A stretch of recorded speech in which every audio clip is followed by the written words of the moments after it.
So, hi students, welcome back. Today we will discuss the next gland that is associated with the digestive system, that is gastric gland. Gastric word is related to the stomach. Stomach के साथ जुड़ा हुआ part जो है उसको हम gastric कह रहे थे. तो गैस्ट्रिक ग्लैंड में स्टमक हम अब तक पढ़ चुके हैं. हमने पढ़ा था स्टमक जो है वो 30 to 12 सेंटीमीटर है, 165 grams in male and 115 female है. और ये इसोफेगस से नेक्स्ट पार्ट जुड़ा हुआ है जो इसोफेगल हियाटस के थ्रू जो है पिर्स करके जो है अंदर एंटर होता है. 4 पार्ट थे इसके. कार्डियक पार्ट था, फंडिक पार्ट था, बॉडी और पाइलोरिक पार्ट था. मैं यहाँ एक चीज़ आपको बताता चलूँ, इस सेशन के लास्ट में आप कुछ क्वेश्चंस का आंसर दे पाएंगे. मैं आपको क्लियर करूंगा उसमें. पाइलोरोस्पाज्म क्या होता है, उसके बाद पाइलोरिक स्टेनोसिस क्या होती है, एल्कोलियोसिस क्या होता है, वोमिटिंग कैसे होती है, और क्या हाइड्रोक्लोरिक एसिड जो है वो एक ही किसी सेल से रिलीज होता है, इकट्ठा रिलीज होता है, तो उस सेल को डैमेज क्यों नहीं होता. और हम अगर हाइड्रोक्लोरिक एसिड हमारी बॉडी में है तो हाइड्रोक्लोरिक एसिड जब हमारी बॉडी में है तो वो स्टमक को क्यों नहीं डिस्ट्रॉय करता है, बीच में पड़े हुए फूड को कैसे डिजोल्व कर देता है. तो बहुत सारे क्वेश्चंस आप सेशन के बीच में कहीं या एंड में कहीं देखेंगे. ठीक है, तो स्टार्ट करते हैं. मैं कह रहा था 4 पार्ट्स में जो है स्टमक डिवाइड है. यहां आ जाते हैं सीधा गैस्ट्रिक ग्लैंड्स की जो हम बात करते हैं. तो ये जो गैस्ट्रिक ग्लैंड एक दिन में एक ह्यूमन बीइंग में जो ये गैस्ट्रिक जूस रिलीज करते हैं, वो gastric juice 2 to 3 litre per day release होता है. और ये किसकी वजह से होता है, ये गैस्ट्रिक ग्लैंड्स की वजह से होता है, जो कि ट्यूबुलर ग्लैंड से नियर अबाउट 35 मिलियन ग्लैंड जो है आपके स्टमक में है, जो ये गैस्ट्रिक ग्लैंड्स से गैस्ट्रिक जूस रिलीज करते हैं. इस ग्लैंड्स की लोकेशन पोजीशन भी पार्ट्स के अकॉर्डिंगली है. कार्डियक पार्ट में, पाइलोरिक पार्ट में और प्रिंसिपल और बॉडी पार्ट में. जो कार्डियक पार्ट है मैक्सिमम, जो यहाँ स्पिंक्टर मसल्स के साथ आप देखते हैं, इसमें मैक्सिमम म्यूकस सिक्रीटिंग सेल्स हैं जो म्यूकस का सिक्रीशन करते हैं. यहाँ नेक्स्ट पार्ट पाइलोरिक पार्ट है, इसमें गॉबलेट सेल्स जो नेक्ट म्यूकस सेल्स हैं वो जो है सिक्रीशन करते हैं. अगर हम इनकी हाँ एक बार आप ये भी देख लीजिएगा, जो एक कैडावर डेड पर्सन का जो है स्टमक है तो उसमें ये रुगे आप क्लियर देख सकते हैं. ये सारा कंसेप्ट जानने के लिए आपको मेरी पीछे वाली वीडियो जो स्टमक से रिलेटेड है उसमें मैंने डिटेल में बात की हुई है. तो ये डिफरेंट लाइनिंग्स वगैरह हैं, मसल्स हैं, जो स्पेशल टाइप के मसल्स, यहाँ ओब्लिक मसल देख रहे थे, ये डिफरेंट पार्ट पाइलोरिक स्फिंक्टर वगैरह. ठीक है, और ये इंटरनल के रुगे की जो है डिटेल स्ट्रक्चर दिया हुआ है. अब आगे चलते हैं. मैं जो बात कर रहा था, इस तरह के देखिए डाइजेस्टिव ग्लैंड्स जो स्टमक में हैं उनमें इस तरह के पिट्स रहेंगे. ये पिट्स, ये देखिए यहाँ ही जो है सारे के सारे ग्लैंड्स की सिक्रीशन होती है, और ये सिक्रीशन नीचे नहीं जा रही भाई, ये सिक्रीशन वापस ऊपर आके डंप होती है. ठीक है, तो हम बात कर रहे थे कि ये गैस्ट्रिक पिट जो है इसमें डिफरेंट टाइप्स ऑफ ग्लैंड जो है अंदर एसोसिएटेड हैं. ये एक तरह का पिट बना हुआ है. इसमें कौन कौन से सेल्स की बात कर रहा था, मैंने कहा कार्डियक पार्ट में म्यूकस सिक्रेटिंग सेल्स हैं. ये सिंपल देखिए म्यूकस सिक्रेटिंग सेल्स. दूसरे ये नेक वाले म्यूकस सिक्रेटिंग सेल्स जो दोनों म्यूकस सिक्रेट करते हैं, सिर्फ उनका जो है डिफरेंस है बाहर किसका, स्ट्रक्चर का. और उसके बाद जो है पाइलोरिक पार्ट में भी एंटीरो एंडोक्राइन सेल्स भी हैं जो आगे हम पढ़ेंगे क्या है वो. उसके बाद प्रिंसिपल पार्ट भी है जिसमें अबंडेंट सेल्स जो हैं, सबसे लार्ज अमाउंट में सेल्स यहीं पे हैं. यहाँ पे भी गोबलेट सेल्स और एंटीरो एंडोक्राइन सेल्स हैं और म्यूकस सिक्रेटिंग सेल्स हैं. ये चीजें यहाँ पे हैं. अब हम देख लेते हैं, ये हो गए 4 तरह के सेल्स. मैंने आपसे क्या दिया, सरफेस म्यूकस सेल्स वो टॉप पे हो गए, सरफेस नेक सेल्स ये देखिए ये म्यूकस ये भी सिक्रेट करते हैं. अब सेल्स हम अगर बात कर रहे थे यहाँ एंटीरो एंडोक्राइन सेल्स की, तो ये कुछ 4 5 6 तरह के सेल्स जो हैं, ये ध्यान से सुनिएगा. इनमें क्या है, मेन स्टमक में पार्ट ही यही है, यही सेल्स है और इन्हीं सेल्स का सारा फंक्शन है. तो इनमें से जो पहले में सेल्स की बात कर रहा था, peptic or chief or zymogen cells. Zymogen cells क्यों कह रहे हैं, जब कोई सेल किसी तरह के प्रो एंजाइम्स रिलीज करता है. प्रो एंजाइम्स का मतलब है कि वो कहीं इनएक्टिव स्टेट में एंजाइम को रिलीज करता है. एक्टिव स्टेट में क्यों नहीं करता, अगर वो एक्टिव स्टेट में करेगा तो दिन पूरा वो उस तरह से मिलती जुलती प्रोटीन्स को जो है बॉडी की या उन सेल्स को जो है डैमेज कर सकते हैं. इसलिए ये मतलब स्विच ऑफ रहते हैं, और स्विच ऑन तब होते हैं जब हाइड्रोक्लोरिक एसिड यहां आता है, वो इनको स्विच ऑन करता है. आगे हम डिटेल में देखेंगे उसमें. तो पेप्टिक सेल्स और चीफ सेल्स और जाइमोजन सेल्स. ठीक है, ये देखिएगा, ये रहे चीफ सेल्स जिनको पेप्टिक सेल्स कह रहे हैं या जाइमोजन सेल कह रहे हैं. यहां देखिएगा इसका फंक्शन क्या है, ये 2 इनएक्टिव हार्मोन्स रिलीज कर रहा है, पेप्सिनोजन एंड प्रोरेनिन. यहां पे एक और तीसरा है गैस्ट्रिक लाइपेस भी दिया हुआ है, मैं यहां ऐड कर देता हूं प्रोरेनिन. एक आपको एडिशनल इंफॉर्मेशन में और दे दूं, प्रोरेनिन और गैस्ट्रिक लाइपेस ये दोनों इन्फेंट्स में काम करते हैं. एडल्ट्स में नहीं। ये फूड की प्रोटीन दैट इज कैसीन को जो है डिजोल्व करने में, ब्रेक डाउन करने में हेल्प करता है प्रोरेनिन, ठीक है। और जो दूध में फैट्स वगैरह है उसको ब्रेक डाउन करने के लिए लाइपेस काम करता है। लाइपेस है ही जो है वो फैट्स डाइजेस्टिंग एंजाइम है, ठीक है। ये थे चीफ सेल्स, उनके दो इनएक्टिव जो है वो एंजाइम्स, ठीक है। तीसरे सेल्स जो मैं सेकंड यहां पे कैटेगरी में बात करें, oxyntic cells or parietal cells. ये रहे oxyntic cells are parietal cells. These cells are secreting hydrochloric acid and Castle intrinsic factor. Castle intrinsic factor. ये फैक्टर क्या है? ये फैक्टर हेल्प करता है हमारे जो है विटामिन B12 सियानोकोबालामिन का एब्जॉर्बेशन करने में इंटेस्टाइन में, ठीक है। यहां मैं इसमें ऐड करता चलूं कि ये हाइड्रोक्लोरिक एसिड पे यहां पे एक क्वेश्चन मार्क लगा देते हैं। क्या एक सेल इकट्ठा हाइड्रोक्लोरिक एसिड रिलीज करता है या H पॉजिटिव और Cl करता है? अगर ऐसा करेगा तो सेल की खुद अपनी आइडेंटिटी जो है वो खत्म हो जाएगी, अपनी जो है उसकी पहचान है वो खत्म हो जाएगी। तो दूसरे हम कह रहे थे म्यूकस सेल्स, ये रह गए म्यूकस सेल्स दोनों तरह के।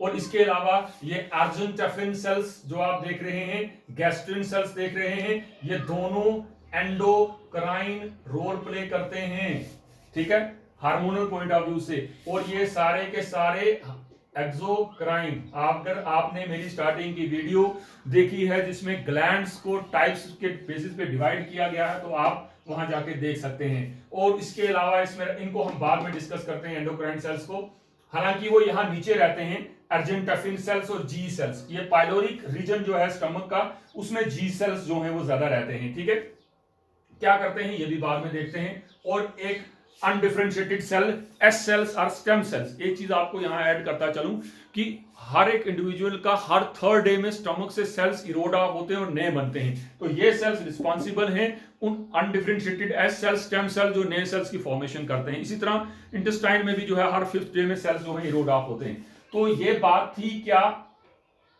कि ये जो सेल्स जो हैं वो स्टमक में कहां है और क्या काम करते हैं। तो हमें पता चला कि ये पिट जो है, इस पिट में सेल्स अपनी सिक्रीशन छोड़ते हैं और ये सिक्रीशन फिर बाहर आके डंप होती है। ये 2 से 3 लीटर पर डे सिक्रीट होती है। अब हम इसमें ऐड करते चलें कि ये पेप्टिक और जाइमोजन और चीफ सेल्स, इनएक्टिव सेल्स क्या थे, इनकी सिक्रीशन क्या है। यहां मैं शॉर्ट बात करता चलूं, आप देखेंगे यहां मैं लिख देता हूं इनको, देखिएगा। हमने कहा कि 2 इनएक्टिव एंजाइम्स रिलीज हुए, क्या नाम था इनका इनएक्टिव एंजाइम्स का? Prorenin and pepsinogen. ये दोनों इनएक्टिव एंजाइम्स हैं, याद रखना। चलिए मैं रहने में बताता हूं। पेप्सिनोजन जब hydrochloric acid as a catalyst act करेगा तो ये जो है इनएक्टिव स्टेट से एक्टिव स्टेट में आ जाएगा, ये बन जाएगा पेप्सिन। पेप्सिन क्या काम करता है यही शॉर्ट कर लेते हैं हम। मान लीजिए यहां प्रोटीन है, प्रोटीन के ऊपर pepsin as a catalyst act करेगा और इसको ब्रेक डाउन करेगा किसमें? Peptones, proteoses and large peptides. इनको तोड़ के छोड़ेगा और इनको फर्दर आगे एंजाइम्स ब्रेक डाउन करके लास्ट में अमाइनो एसिड बनाएंगे, ये हम अलग से पढ़ेंगे, ठीक है। प्रोरेनिन क्या है? प्रोरेनिन के ऊपर जो है वो हाइड्रोक्लोरिक एसिड एक्ट करेगा और प्रोरेनिन को एक्टिव करके रेनिन बना देगा। याद रखना RENNIN जो है वो स्टमक से रिलेटेड है। RENIN लिखेंगे तो वो बात कहां चली जाएगी? वो आपके एक्सक्रीटरी सिस्टम में, किडनी के बीच में जक्स्ट्रा ग्लोमुलर अपरेटस से रिलीज होने वाले हार्मोन या प्रोटीन की तरफ बात चली जाएगी। Rennin, RENNIN। अब ये रेनिन क्या करता है? जो मिल्क के बीच में प्रोटीन है दैट इज कैसीन प्रोटीन, दूध में कैसीन प्रोटीन को ये रेनिन ब्रेक डाउन करता है पैराकैसीन में। इस पैराकैसीन के साथ कैल्शियम ऐड होता है in the presence of rennin, that is calcium paracaseinate बन जाता है, ठीक है। ये हो गया दूध का दही बनना, कर्डलिंग, ठीक है, बच्चों के अंदर आप वो बात भी बाद में करते हैं। फिर यही कैल्शियम पैरा कैसिनेट जो है, ये इन द प्रेजेंस ऑफ यही एंजाइम दैट इज पेप्सिन, ये लार्ज पेप्टाइड्स में टूटता है, और लार्ज पेप्टाइड्स डाइपेप्टाइड्स लास्ट में मोनोमेरिक यूनिट अमाइनो एसिड में टूटते हैं। तो ये दो इनएक्टिव एंजाइम हैं जो एक्टिव होते हैं हाइड्रोक्लोरिक एसिड से और आगे फंक्शन करते हैं। दूसरे oxyntic cells or parietal cells. मैंने आपसे कहा ये दो चीजें रिलीज करते हैं, हाइड्रोक्लोरिक एसिड, और क्या रिलीज करते हैं साथ में, इसके साथ वो रिलीज करते हैं क्या, कैसल इंट्रिंसिक फैक्टर। एक चीज अब यहां पे देखिएगा जो बहुत ज्यादा इंपॉर्टेंट होने वाली है, इस क्वेश्चन का आंसर आने वाला है कि क्या एक ही तरह के सेल हाइड्रोक्लोरिक एसिड रिलीज करते हैं, क्या ये दोनों इकट्ठे रिलीज होते हैं या फिर के दोनों अलग अलग रिलीज होते हैं। तो ये इंपॉर्टेंट, बहुत इंपॉर्टेंट कंसेप्ट है, इसको ध्यान से सुनना। ये एक पैराइटल सेल है, ये ऑक्जेंटिक सेल का डायग्राम है। अब मैंने फिर आपसे कहा कि हाइड्रोक्लोरिक एसिड इकट्ठा बीच में किसी सेल में स्टोर है ही नहीं, तो ये पेराइटल सेल है। जो पेराइटल सेल पेरिफेरी में था, अगर डायग्राम को यहां देखें तो ये हैं पेराइटल सेल्स, ये ठीक है। बाकी सारे सेल्स जो हैं, आप ये देखिए गैस्ट्रिक ग्लैंड्स की बात कर रहा था, म्यूकस सेल्स, चीफ सेल्स। अब सुनना इंपॉर्टेंट बात, सबसे इंपॉर्टेंट बात, वो सबसे इंपॉर्टेंट बात क्या है कि ये हाइड्रोक्लोरिक एसिड स्टमक में कैसे आता है। ये पैराइटल सेल्स में क्या होता है, जैसे आपने ब्लड का रेस्पिरेटरी सिस्टम में भी पढ़ा होगा, हमारी बॉडी के सेल्स क्या करते हैं, या इस सेल में स्पेशली क्या हो रहा है, जो वाटर था उसके साथ कार्बन डाइऑक्साइड ऐड हो रही है in the presence of carbonic anhydrase enzyme, ये इसको H2CO3 में कन्वर्ट करता है। ये अनस्टेबल कंपोनेंट है, ये फर्दर H पॉजिटिव आयन और HCO3 नेगेटिव बाइकार्बोनेट में ब्रेकडाउन होता है। अब यही H पॉजिटिव आयन जो है, ये है ल्यूमन किसका, स्टमक का। भाई ये स्टमक का ल्यूमन है, स्पेस है। ये H पॉजिटिव आयन इस ल्यूमन, इसके थ्रू, किसके थ्रू, यहां पे प्रोटॉन पंप्स हैं, इन पंप्स में पोटाशियम और हाइड्रोजन पंप है, इससे हाइड्रोजन बाहर आता है और यहां अंदर पड़ा हुआ पोटाशियम कहां चला जाता है, अंदर। कौन से सेल में, इस सेल में पोटाशियम अंदर आता है और हाइड्रोजन बाहर जाता है थ्रू प्रोटॉन पंप। एक चीज हो गई, ठीक। इसके अलावा यही है जो है पोटाशियम, ये फिर से अलग से चैनल के थ्रू पोटाशियम फिर बाहर आ जाता है, फिर ये प्रोसेस कंटिन्यूस चलता रहता है। ये तो हो गया, हाइड्रोजन अंदर आ गया। क्लोरीन कहां है, एक और मैकेनिज्म है, ये H3O जो है ये बाहर चला जाता है, क्योंकि बॉडी से कार्बन डाइऑक्साइड को ब्लड के थ्रू बाहर फेंकना है, ये ब्लड वेसल है, तो वहां से कार्बन डाइऑक्साइड अलग करनी है, तो HCO3 गया बाहर, और ये एंटीपोटर चैनल्स हैं, यहां क्लोरीन होती है बीच में, इस क्लोरीन को ये इसी एंटीपोटर चैनल, एक को बाहर छोड़ रहा है, एक को अंदर ले रहा है, ये क्लोरीन को अंदर लाता है पैराइटल सेल्स में, और ये क्लोरीन यहां से रिलीज होती है, और जब फूड का स्टिमुलस रिसीव करता है पर्सन, तो ये इसकी सिक्रीशन हमारे जो है स्टमक में होती है, जो नियर अबाउट 2 से 3 लीटर जूसेस के साथ मिलके जो है ये रहती है। ये बड़ा इंपॉर्टेंट कंसेप्ट था। ओके जी, ये बात हो गई किसकी, हमने बात कर ली कि ये हाइड्रोक्लोरिक एसिड जो है वो कैसे बना। अब बात करते हैं जो एसोसिएटेड स्ट्रक्चर्स थे, जो इसके अलावा मैंने कुछ क्वेश्चंस रखे थे, उन क्वेश्चंस का आंसर क्या है, ठीक है। बाकी आपको समझ आ गए म्यूकस सेल्स। चलिए इनमें से एक और डिस्कस कर लेते हैं, अर्जेंटाफिन सेल्स भी देख लेते हैं। मैंने कहा अर्जेंटाफिन सेल्स, अगर ये यहां नीचे कहीं यहां उनकी जो है वो लोकेशन होती है। अर्जेंटाफिन सेल्स क्या है, ये एंडोक्राइन रोल प्ले करते हैं। कहने का मतलब कि अर्जेंटाफिन सेल्स रिलीज करते हैं सेरोटोनिन, सोमैटोस्टैटिन एंड हिस्टामिन, ये रिलीज करते हैं। सेरोटोनिन क्या करती है, इट एक्ट्स एज अ वैसोकंस्ट्रिक्टर, ये स्मूथ मसल्स को कंस्ट्रिक्ट करती है, वैसो कंस्ट्रिक्शन करती है। सोमैटोस्टैटिन क्या करती है, जो भी गैस्ट्रिक जूसेस हैं जो रिलीज हुए हैं उनके रिलीज को सप्रेस करती है, रोकती है सोमैटोस्टैटिन। और हिस्टामिन क्या करती है, ये ब्लड वेसल्स को लूज करती है, ठीक है, दैट इज वैसोडाइलेशन का काम करती है, ठीक है। ये 3 हो गए। इसके अलावा एक और सेल्स है जो पाइलोरिक रीजन में ज्यादा है, दैट इज जी सेल और गैस्ट्रीन सेल्स। ये गैस्ट्रीन हार्मोन रिलीज करते हैं भाई। ये हार्मोन रिस्पॉन्सिबल है गैस्ट्रिक जूसेस को रिलीज करने के लिए। गैस्ट्रिक जूस ये नहीं होगा तो रिलीज नहीं होगा, और ये पाइलोरिक रीजन में सबसे ज्यादा है।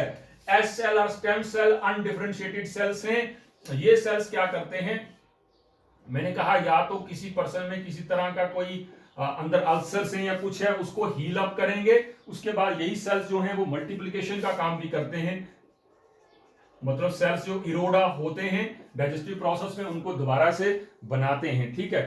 तो ये थे सेल्स जो इससे एसोसिएटेड थे। अब हम आ जाते हैं यहां जो कंसेप्ट है, दैट इज काइम क्या होता है। देखिए, जो जब इसोफेगस से फूड नीचे आया है, हाइड्रोक्लोरिक एसिड वाले स्टमक में उसके जूसेस के साथ मिक्स हुआ है, तो वो सूपी सा स्ट्रक्चर बन गया है, सूपी लिक्विड सा कंटेंट बन गया है। इसको हम कह रहे हैं क्या, काइम, ठीक है। यही लार्ज इंटेस्टाइन, स्मॉल इंटेस्टाइन से होकर लार्ज इंटेस्टाइन तक जाता है। एक और था यहां मोटलिंग। मोटलिंग क्या हो गया, मतलब 15 से 25 सेकंड के बीच में हर बार स्टमक जो है वो क्या कर रहा है, चूर्निंग मूवमेंट शो कर रहा है, जिससे कंटिन्यूस जो है अंदर फूड जो है वो मिक्स हो रहा है, चाहे फूड बीच में है या नहीं है। वो मोटलिंग प्रोसेस जो है वो चूर्निंग में हेल्प कर रहा है स्टमक में, ठीक है। तो हाँ, एक चीज और है भाई कि ये जो है ये 1 से 25 सेकंड मैंने कहा चलता तो रहता है, लेकिन 3 मिलीलीटर काइम जो है ये स्टमक से 3 मिलीलीटर काइम जो है ये डंप आउट होता है कहां, आगे ड्यूडिनम में। जब पीछे से स्टमक बढ़ता जा रहा है तो आगे से ये 3 मिलीलीटर काइम ड्यूडिनम में डंप हो रहा है थ्रू कौन से, पाइलोरिक स्फिंक्टर मसल्स, ठीक है। इसको बोलते हैं हम गैस्ट्रिक एम्प्टिंग, इसका खाली होना, स्टमक का खाली होना, ठीक है जी। अब आ जाते हैं इसके ऊपर जो मैंने कहा था डिसऑर्डर्स हैं, फंक्शंस। अब लास्ट में देखते हैं कि फंक्शंस क्या हैं, ठीक है। उससे पहले आप ये देख लीजिए कि ये पाइलोरोस्पाज्म क्या है। हाँ, एक चीज और आपने देखा होगा, जैसे मैंने वहां पहले भी डिस्कस किया था कि बच्चों को जैसे ही आप दूध पिलाएंगे थोड़ी देर तक उसको हिलाते हैं, मेरा बच्चा, तो ऐसा होता है वो वोमिट कर देता है आपके ऊपर। उसका रीजन मैंने आपको बताया था कि स्टमक में क्या है, स्टमक में बच्चे में जो है ये पाइलोरिक स्टमक स्फिंक्टर मसल जो है, सॉरी ये इसोफेजियल क्रिकोसिफेजियल जिनको हमने कहा था, जो यहाँ स्फिंक्टर मसल्स हैं ये वाले, ये डेवलप नहीं हुए होते, इसलिए बच्चा ऐसा कर देता है।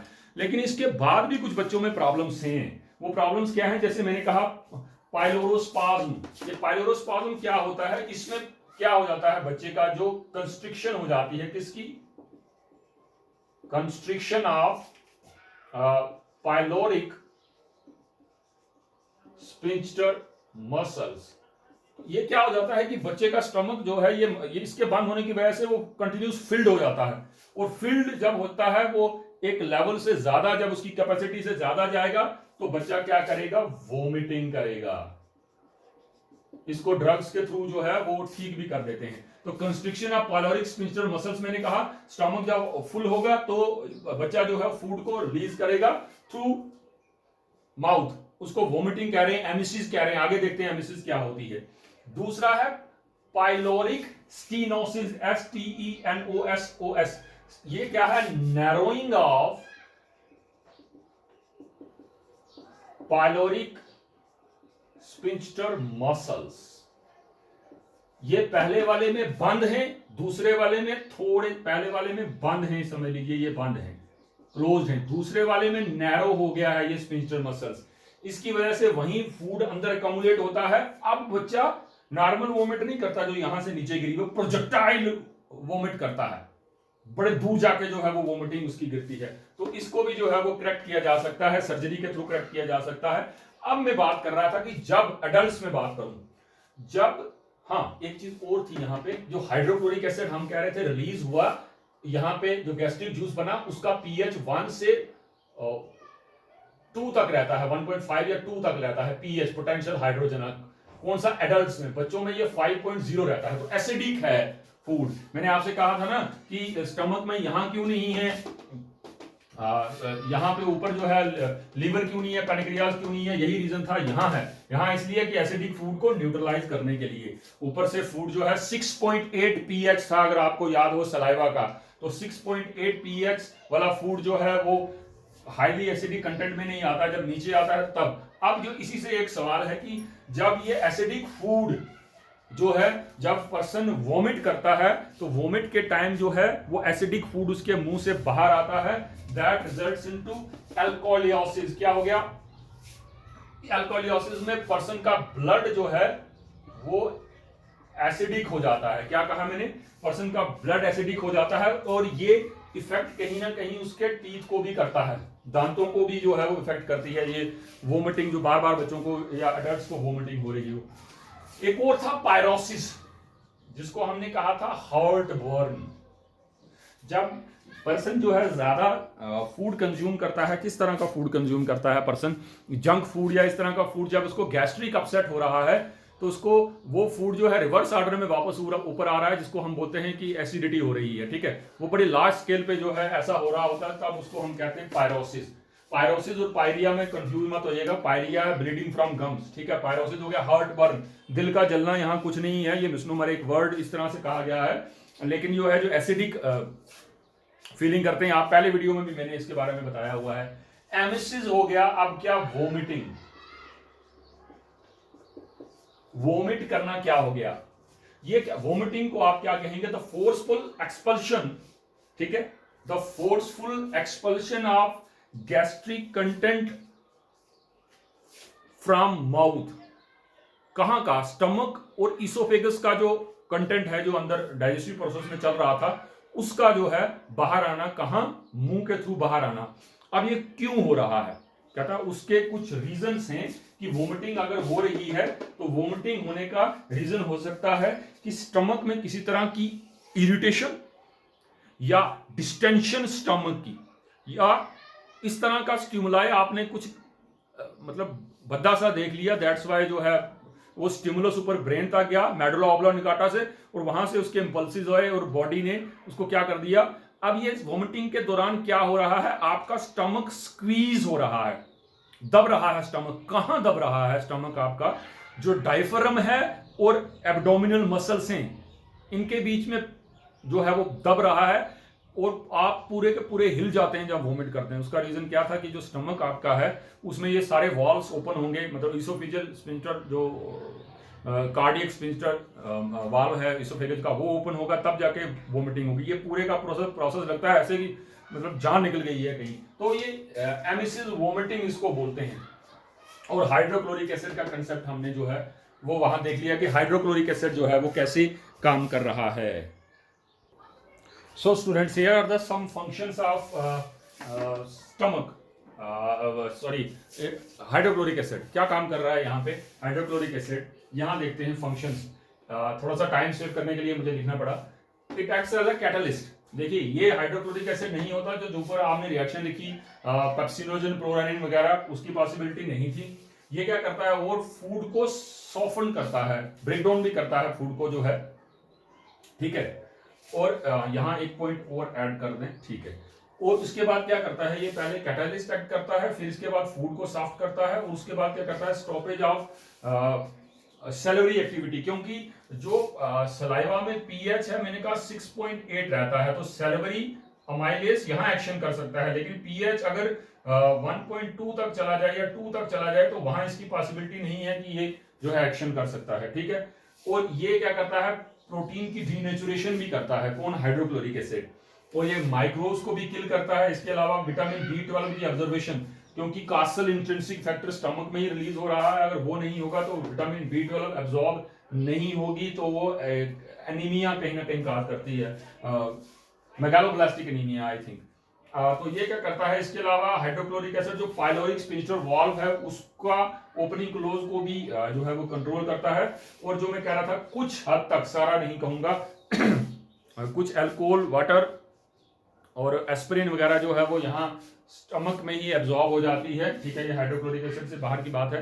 तो स्टमक एक बैग लाइक जे शेप्ड स्ट्रक्चर था जो लार्ज इंटेस्टाइन और स्मॉल इंटेस्टाइन, लार्ज इंटेस्टाइन और इसोफेगस के बीच में था, और ये बहुत क्रूशियल रोल प्ले करता है डाइजेशन में। तो ये सारे प्रोसेसेस जो है हमने देखे, उसमें हमने डिफरेंट जो इसमें इसके सेल्स थे, उन ये स्ट्रक्चर उसका हम पढ़ चुके हैं। ये सेल्स थे, डिफरेंट टाइप्स ऑफ सेल्स भी हमने देखे इसमें, ठीक है। और सबसे इंपॉर्टेंट हमने देखा कि हाइड्रोक्लोरिक एसिड जो है वो कैसे रिलीज होता है। So thank you, thanks a lot.